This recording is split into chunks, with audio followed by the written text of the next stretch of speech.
sunny. The temperature was great, but it was also above normal. And so far this winter, we've been below average when it comes to snow. So will we ever see any more? And what does all this mean for severe storms and tornadoes? Storm Center 7 Chief Meteorologist Austin Chaney walks us through it. Wintertime in the Miami Valley.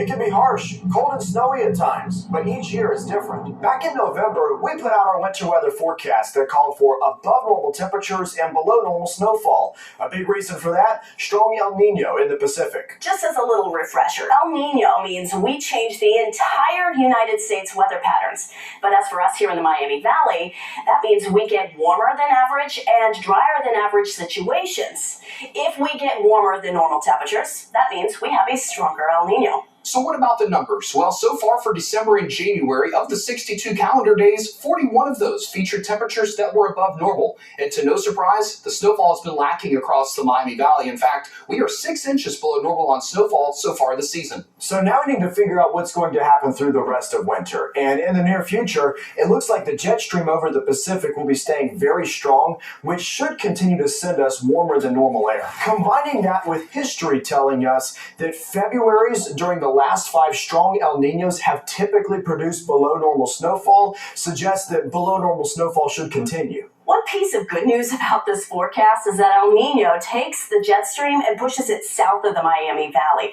which means the greatest risk for severe weather stays to our south.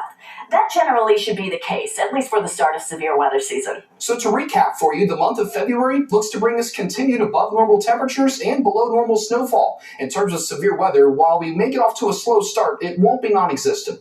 The end of winter and start of spring can be volatile times here in the Miami Valley. No matter what the forecast brings, Storm Center 7 has your back. That's weather coverage you can count on. Austin joins us now, looking at, mild temperatures, which is nice. Enjoy Very it. nice. And again, we're above normal when it comes to these temperatures for February.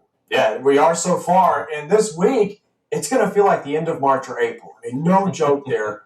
Shorts weather for some folks. I mean, I wore mine over the weekend. It was only the low 50s. Yeah. So I know more people will be getting out there. Look at this temperature trend. I mean, you can't beat it. The typical high this time of year is 39 degrees. Today, we made it to 46. Tomorrow, I'm expecting 48 degrees and then 50s for 4 days in a row. Look at Thursday and Friday. Some of you south of Dayton may even get to 60 degrees. And we've got some more warmth after that. Out there right now, though, it is not the warm, balmy forecast. I can tell you that. We had these clouds come in earlier this evening, and with them came some colder air. Look at the temps out there right now. We're freezing here in Dayton, 30 degrees there in Sydney. We're 31 degrees in Eaton. At least we are dry on Live 7 radar to go along with those colder temperatures. Big picture view, we've got high pressure in control. That's going to keep us nice and dry here over the next several days. And these clouds that have come in off of Lake Erie this evening, I think they'll slowly scatter out as we go through our late morning hours tomorrow. So overall, we get into tomorrow, and it shapes up to be a pretty nice day. Overnight tonight, we'll call it partly to mostly cloudy. We could also have some patchy fog, down to about 29 degrees out the door tomorrow morning. But the day doesn't stay frigid. Layers is what you need because we'll have a decent warm-up as we get the sunshine back into here. So check it out, hour by hour, mostly cloudy in the morning, eventually turning mostly sunny for the late afternoon hours.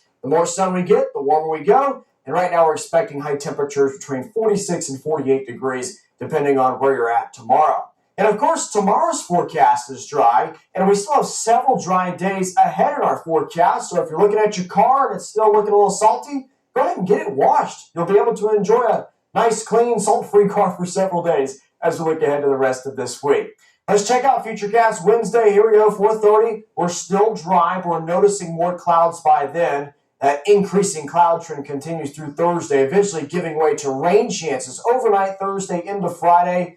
It's not a complete washout as we deal with that system, but a little gloomier, a little wetter as we end the week. But notice, all green on this map with temperatures near 60 degrees. There is no threat for snow as we look ahead to the end of the week. Making some early plans for this weekend. Saturday, not a bad day, but mostly cloudy, 53 into Sunday. We're trending cooler by then, high of 46 degrees, and we could track a few more showers by Sunday night. The Your Storm Center 7-day forecast shows a slow clearing expected tomorrow, but we do get back to some sunshine. High of 48, 53 on Wednesday, 58 degrees on Thursday, and then more clouds for the end of the weekend, and slightly cooler with highs returning to the 40s by next Sunday and Monday. Thank you, sir. Sunday night Super Bowl will be the most watched night of television all year. But two people we ran into today are not going to be in front of a TV. Yeah, he's Joseph. I mean, that's what he was. That's his Joseph Evantooney, so that's what we call him. But his professional name is Joe. That's because these two are going to be at the game, hoping their son and an Alter High School grad gets to play. Our conversation with the proud parents, and this is going to be their 5th Super Bowl.